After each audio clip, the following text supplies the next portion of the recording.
നമസ്കാരം. സീക്രട്ട് വിസ്ഡമിലേക്ക് ഏവർക്കും സ്വാഗതം. ഇന്ന് നമ്മൾ സംസാരിക്കുന്നത് സമൂഹത്തിൽ ഇന്നും ഒരു രഹസ്യമായി സൂക്ഷിക്കപ്പെടുന്ന, എന്നാൽ ഓരോ വ്യക്തിയെയും ആഴത്തിൽ സ്വാധീനിക്കുന്ന ഒരു ഊർജ്ജത്തെക്കുറിച്ചാണ്. കാമവാസന അഥവാ ലൈംഗികാസക്തി. ഈ വികാരത്തെ ശരിയായി മനസ്സിലാക്കാത്തതുകൊണ്ട് മാത്രം എത്രയോ ജീവിതങ്ങൾ തകരുന്നു. ഇതൊരു ഊർജ്ജമാണ്, അല്ലെങ്കിൽ ഒരു ഭൂതത്തെപ്പോലെയാണ്. ഇതൊരാളുടെ മേൽ ആധിപത്യം സ്ഥാപിച്ചാൽ അയാൾക്ക് മരണത്തെയോ നിയമത്തെയോ തൂക്കുകയറിനെയോ പോലും ഭയമില്ലാതാകുന്നു. ബലാത്സംഗം പോലുള്ള ക്രൂരമായ കുറ്റകൃത്യങ്ങളിലേക്ക് മനുഷ്യനെ നയിക്കുന്നത് നിയന്ത്രണമില്ലാത്ത ഈ വികാരമാണ്. എന്തുകൊണ്ടാണ് ഇതിന് ഇത്രയധികം അടിമപ്പെടുന്നത്? സ്ത്രീകളിലാണോ പുരുഷന്മാരിലാണോ ഈ വികാരം കൂടുതൽ? ചാണക്യനീതിയും ഭഗവത്ഗീതയും ഇതിന് നൽകുന്ന പരിഹാരമെന്താണ്? ഈ 5 മിനിറ്റ് നിങ്ങളുടെ ചിന്താഗതിയെ മാറ്റിയേക്കാം. അവസാനം വരെ കാണുക. നമ്മുടെ സമൂഹത്തിൽ പൊതുവായ ഒരു ധാരണയുണ്ട്, പുരുഷന്മാരിലാണ് ലൈംഗികാസക്തി കൂടുതലെന്ന്. എന്നാൽ ആചാര്യ ചാണക്യൻ ഇതിനെക്കുറിച്ച് എന്തു പറയുന്നു എന്ന് നോക്കാം.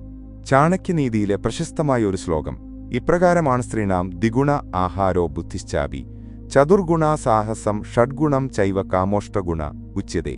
ഇതിന്റെ അർത്ഥം, പുരുഷന്മാരെ അപേക്ഷിച്ച് സ്ത്രീകൾക്ക് വിശപ്പ് 2 മടങ്ങും, ബുദ്ധി 4 മടങ്ങും, ധൈര്യം 6 മടങ്ങും കൂടുതലാണ് എന്നാണ്.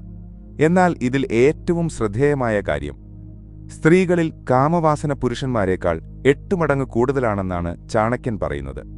അപ്പോൾ നിങ്ങൾ ചോദിച്ചേക്കാം, എങ്കിൽ എന്തുകൊണ്ടാണ് പുരുഷന്മാർ ഈ കാര്യത്തിൽ കൂടുതൽ ആക്റ്റീവായി കാണപ്പെടുന്നത്? എന്തുകൊണ്ടാണ് പുരുഷന്മാർ കൂടുതൽ കുറ്റകൃത്യങ്ങളിൽ ഏർപ്പെടുന്നത്? ഇതിനുള്ള ഉത്തരവും ഉറവിടങ്ങൾ നൽകുന്നു.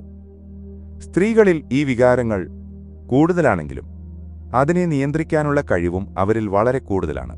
അതുകൊണ്ടുതന്നെ പുറമേ നിന്ന് നോക്കുമ്പോൾ സ്ത്രീകൾ ഇതിൽ താൽപ്പര്യം കുറഞ്ഞവരായി തോന്നുമെങ്കിലും യാഥാർത്ഥ്യം മറ്റൊന്നാണെന്ന് ചാണക്യൻ നിരീക്ഷിക്കുന്നു.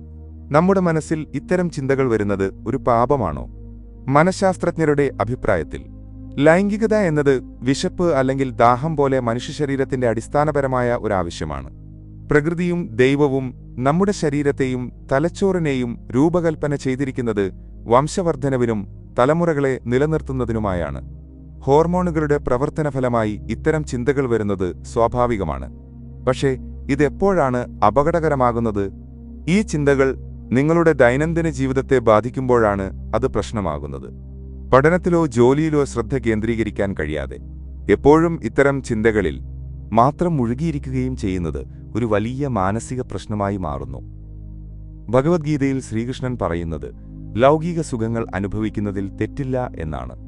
എന്നാൽ അത് ആസക്തിയില്ലാതെ ആയിരിക്കണം. അതായത് ആ വികാരം നിങ്ങളെ നിയന്ത്രിക്കരുത്, മറിച്ച് നിങ്ങൾ ആ വികാരത്തെ നിയന്ത്രിക്കണം. ഇന്നത്തെ കാലത്ത് ഈ വികാരം നിയന്ത്രിക്കുക എന്നത് ഏറ്റവും ബുദ്ധിമുട്ടുള്ള കാര്യമാണ്. കാരണം നമ്മുടെ ചുറ്റുമുള്ള ലോകം ഇതുപയോഗിച്ചാണ് പണം സമ്പാദിക്കുന്നത്. യൂട്യൂബിലും ഗൂഗിളിലും ഏറ്റവും കൂടുതൽ തിരയപ്പെടുന്നത് ഇത്തരം കാര്യങ്ങളാണ്. സിനിമകൾ സൂപ്പർ ഹിറ്റാക്കാനും ചെറിയ ഉൽപ്പന്നങ്ങൾ വിൽക്കാൻ പോലുമുള്ള പരസ്യങ്ങളിലും ലൈംഗികതയെ ഒരു ആയുധമായി ഉപയോഗിക്കുന്നു. ഇത് നിരന്തരമായി കാണുന്നത് മനുഷ്യന്റെ തലച്ചോറിനെ അമിതമായി ഉത്തേജിപ്പിക്കുകയും മറ്റ് ലക്ഷ്യങ്ങളോടുള്ള താൽപ്പര്യം ഇല്ലാതാക്കുകയും ചെയ്യുന്നു. ഈ ഉത്തേജനം മൂലം മറ്റെല്ലാ ഇച്ഛാശക്തികളും ദുർബലമാവുകയും കാമവാസന മാത്രം നമ്മെ ഭരിക്കാൻ തുടങ്ങുകയും ചെയ്യുന്നു. ഇത് തിരിച്ചറിയുക എന്നതാണ് നിയന്ത്രണത്തിലേക്കുള്ള ആദ്യപടി. ഇതിനെ എങ്ങനെ നിയന്ത്രിക്കാം എന്ന ചോദ്യത്തിന് ഭഗവാൻ ശ്രീകൃഷ്ണൻ അർജുനന് നൽകുന്ന മറുപടി നമുക്കും മാതൃകയാണ്. അസംശയം മഹാബാഹോ മനോ ദുർനിഗ്രഹം ചലം അഭ്യാസേനാത്തു കൗന്ദയ വൈരാഗ്യേണ ച ഗൃഹ്യതേ. മനസ്സ് ചഞ്ചലമാണ്, അത് എളുപ്പത്തിൽ തെറ്റായ കാര്യങ്ങളിലേക്ക് പോകും. ഇതിനെ നിയന്ത്രിക്കാൻ 2 വഴികളാണ് കൃഷ്ണൻ നിർദ്ദേശിക്കുന്നത്. 1 അഭ്യാസം, 2 വൈരാഗ്യം. നമ്മുടെ ഊർജ്ജത്തെ മറ്റൊരു ദിശയിലേക്ക് മാറ്റുക എന്നതാണ് പ്രധാനം. ലൈംഗിക ചിന്തകൾ നിങ്ങളെ വേട്ടയാടുമ്പോൾ അതിനേക്കാൾ വലിയ ശക്തിയോടെ നിങ്ങളുടെ ലക്ഷ്യത്തിലേക്ക് ശ്രദ്ധ തിരിക്കുക. തെറ്റായ ദിശയിലേക്ക് വലിക്കുന്ന ഊർജ്ജത്തേക്കാൾ കൂടുതൽ കരുത്തുള്ള ഊർജ്ജം നിങ്ങളുടെ ശരിയായ ലക്ഷ്യത്തിനായി ഉപയോഗിച്ചാൽ തെറ്റായ ചിന്തകൾ തനിയെ ഇല്ലാതാകും.